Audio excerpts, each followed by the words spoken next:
بخشش مانگنا، استغفار پڑھنا، اللہ سے توبہ کرنا دنیا کی نعمتوں کو حاصل کرنے کا ذریعہ بھی ہے اور آخرت کی بھلائی کا ذریعہ بھی ہے۔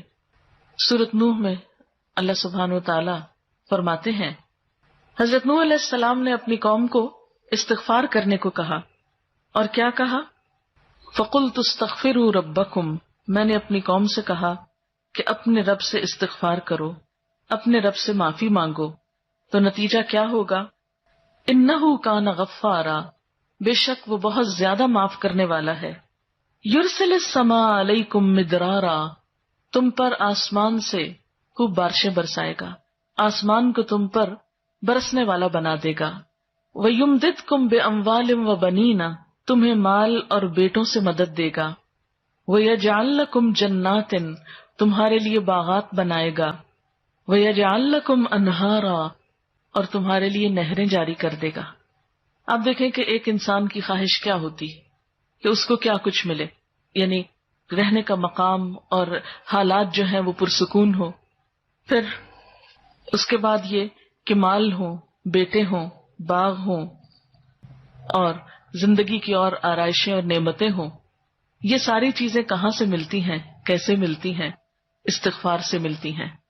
عام طور پر لوگ پریشان ہوتے ہیں، دکھی ہوتے ہیں۔ مثلا ایک شخص ایک بزرگ کی محفل میں آیا اور اس نے کہا کہ میرے حالات بہت تنگ ہیں، مجھے بہت پریشانی ہے، میرا رزق بہت تنگ ہے، تو آپ مجھے کوئی وظیفہ بتائیے۔ تو انہوں نے اس کو کہا کہ کثرت سے استغفار پڑھو۔ دوسرا آیا، اس نے کہا بچوں کی شادی نہیں ہوتی، تو آپ نے اس کو بھی کیا بتایا کہ کثرت سے استغفار کرو۔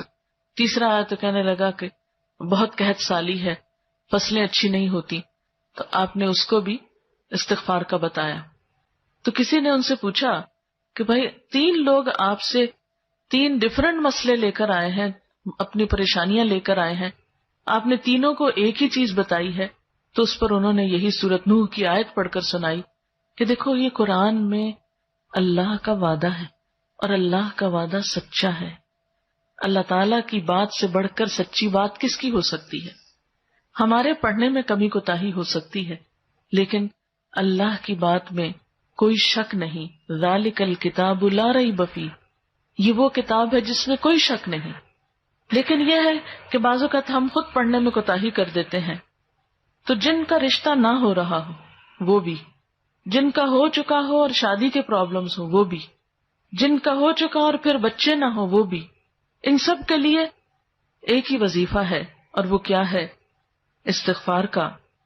پھر اسی طرح ایک اور جگہ پر ایک اور پیغمبر نے اپنے لوگوں سے کہا وَاسْتَغْفِرُوا رَبَّكُمْ ثُمَّ تُوبُوا إِلَيْهِ إِنَّ رَبِّي رَحِيمٌ وَدُودٌ، اپنے رب سے معافی مانگو اور اس کی طرف پلٹ آؤ، بے شک میرا رب رحیم ہے اور اپنی مخلوق سے بہت محبت رکھتا ہے۔ یعنی جب کسی بندے پر کوئی تکلیف آتی ہے تو ایسا نہیں کہ اللہ تعالیٰ اس پر خوش ہوتے ہیں اور جان بوجھ کے ستانا چاہتے ہیں بندوں کو۔ اللہ تو بندوں کے حق میں بہت مہربان ہے۔ پھر سوال یہ پیدا ہوتا ہے کہ تکلیف آتی کیوں؟ اگر وہ ہم سے محبت کرتا ہے اور وہ بہت مہربان ہے، تو بات یہ ہے کہ کچھ چیزیں ہم اچھے حالات میں سیکھتے ہیں اور کچھ چیزیں ہم ہارڈ شپ سے سیکھتے ہیں۔ کچھ نعمتوں کی قدر ہم اچھے طریقے سے ویسے ہی کر لیتے ہیں، اور کچھ چیزوں کی قدر ہمیں اس وقت آتی ہے جب کوئی مشکل پیش آتی ہے۔ آپ دیکھیے کہ اس کی مثال یوں ہی ہے کہ جیسے کچھ کھانے آپ کچے ہی کھا لیتے ہیں، جیسے فروٹس وغیرہ ہیں، آپ کو پکانے کی ضرورت نہیں ہوتی، لیکن کچھ کھانے آپ کو پکا کر کھانے ہوتے ہیں۔ اسی طرح زندگی میں کچھ حالات ایسے ہوتے ہیں کہ جن میں آپ آرام سے سیکھ جاتے ہیں، یا کچھ باتیں آپ کو بغیر کسی مشکل کے سمجھ میں آ جاتی ہیں، لیکن کچھ باتیں آپ کو مشکل آنے پر سمجھ آتی ہیں۔ اور جس طرح انسان پختہ اور میچیور ہوتا ہے مشکلات میں، آپ نے دیکھا ہوگا کہ جو بچے ہارڈ شپس میں پلتے ہیں وہ بڑے ہو کر ان میں اسٹیمنا زیادہ ہوتا ہے، لیکن جو بچے بہت نعمتوں میں اور نازوں میں پلتے ہیں وہ اتنے بہادر اور اتنے ہمت والے نہیں ہوتے۔ اس لیے دھوپ اور چھاؤں، غم اور خوشی، دونوں اس کائنات کا حسن ہے۔ دن اور رات ایک بہت بڑی نشانی ہے ہمارے لیے۔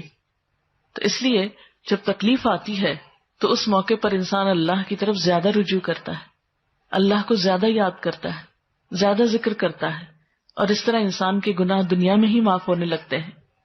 ایک اور جگہ پر آتا ہے وَأَنِسْتَغْفِرُوا رَبَّكُمْ ثُمَّ تُوبُوا إِلَيْهِ يُمَتِّعْكُمْ مَتَاعًا حَسَنًا، اور یہ کہ تم اپنے رب سے معافی چاہو اور اس کی طرف پلٹ آؤ تو وہ تم کو اچھا سامان زندگی دے گا.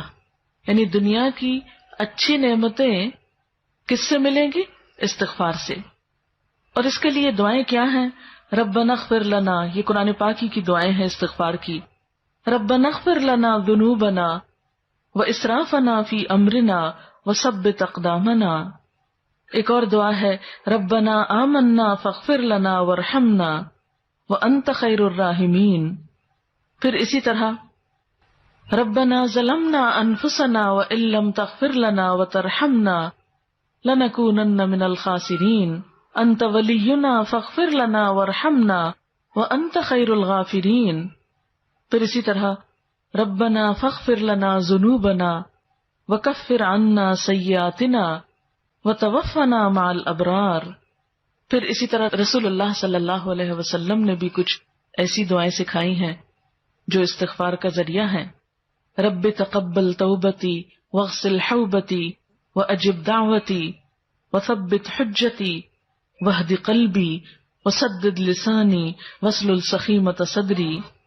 رب اغفر لی وتب علی انک انت التواب الغفور. استغفر اللہ الذی لا الہ الا هو الحی القیوم واتوب الیہ. اللہم انی ظلمت نفسی ظلما کثیرا ولا یغفر الذنوب الا انت فاغفر لی مغفرۃ من عندک وارحمنی. اسی طرح اللہم اغفر لی خطیئتی وجہلی واسرافی فی امری وما انت عالم بہ منی. اللہم اغفر لی جدی وہزلی وخطیئتی وعمدی وکل ذلک عندی. اسی طرح اللہم اغفر لی ذنبی کلہ دقہ وجلہ واولہ وآخرہ وعلانیتہ وسرہ. تو یہ استغفار کی دعائیں جو ہیں یہ انسان کے لیے بہت سی رحمتوں اور بخششوں کے اور عنایتوں اور برکتوں کے دروازے کھولتی ہیں. استغفر اللہ استغفر اللہ استغفر اللہ اللہم اغفر لی اللہم اغفر لی. کیونکہ ہر روز انسان کے اوپر مختلف طرح کی حالتیں آتی. انسان جس وقت بھی پریشان ہو، جس وقت بھی غمگین ہو، جس وقت بھی دکھی ہو، فوراً اگر اپنے رب کو پکارنے لگے تو انشاءاللہ وہ غم اور دکھ جو ہے اس سے انسان کو فوری طور پر ریلیف ہوگا. جیسے جسم کے اوپر پہنچنے والے زخم اور تکلیفیں ہوتی ہیں نا، تو ان کو اگنور نہیں کرنا چاہیے. مثلا اگر کہیں کٹ لگ گیا تو آپ اس کو ایسے نہیں چھوڑیں گے، اس پر کوئی دوا لگائیں گے یا کوئی پٹی لگائیں گے یا اس کو صاف کریں گے یا اس کو مرچوں سے، صابن سے، اس طرح کی چیزوں سے بچائیں گے تاکہ وہ بڑھے نہیں. اسی طرح جو روح پر کٹ لگ جاتے ہیں یا انسان گناہ کر کے اللہ کو جو ناراض کر لیتا ہے تو اس سے انسان اگر فوری طور پر نکلتا نہیں اور اس کا علاج نہیں کرتا تو بعض اوقات وہ گناہوں کے دھبے اور وہ دل کی سیاہی اتنی گہری ہوتی چلی جاتی ہے کہ انسان کو ایکیوٹ ڈپریشن میں لے جاتی ہے. اور بعض اوقات پھر اس کے لیے بڑی بڑی دوائیاں اور بڑی بڑی دوائیں اور دعائیں بھی کام نہیں کرتی. اس لیے انسان کو ہر روز کثرت کے ساتھ استغفار ویسے بھی کرنا چاہیے. اسی لیے ہم دیکھتے ہیں کہ اللہ کے رسول صلی اللہ علیہ وسلم جو معصوم تھے، گناہوں سے پاک تھے، جن کا کوئی گناہ بھی نہیں تھا، وہ دن میں 70 سے 100 بار استغفار کرتے تھے. اور آپ سے بڑھ کر مصروف بھی کوئی نہیں تھا. ہم تو یہ کہہ سکتے ہیں نا کہ ہم کیا کریں، ہمیں تو وقت ہی نہیں ملتا، نماز پڑھیں یا یہ بچوں کو سنبھالیں یا کون سا کام کریں کون سا نہیں کریں، کس وقت یہ تسبیحاں پڑھیں. ٹھیک ہے، ضروری نہیں کہ آپ کسی کونے میں بیٹھ کے لمبی تسبیح پڑھیں. آپ اٹھتے بیٹھتے چلتے پھرتے باتوں میں گفتگو میں کسی کی سنتے وقت دل میں آپ استغفار کثرت سے پڑھ سکتے ہیں. اور جب آپ سے پوچھا گیا کہ آپ کے تو گناہ نہیں پھر بھی آپ اتنی استغفار پڑھتے ہیں تو آپ نے فرمایا افلا اکون عبدا شکورا، کیا میں اللہ کا شکر گزار بندہ نہ بن جاؤں؟ تو شکر گزاری تو ویسے ہی اللہ تعالیٰ کو پسند ہے.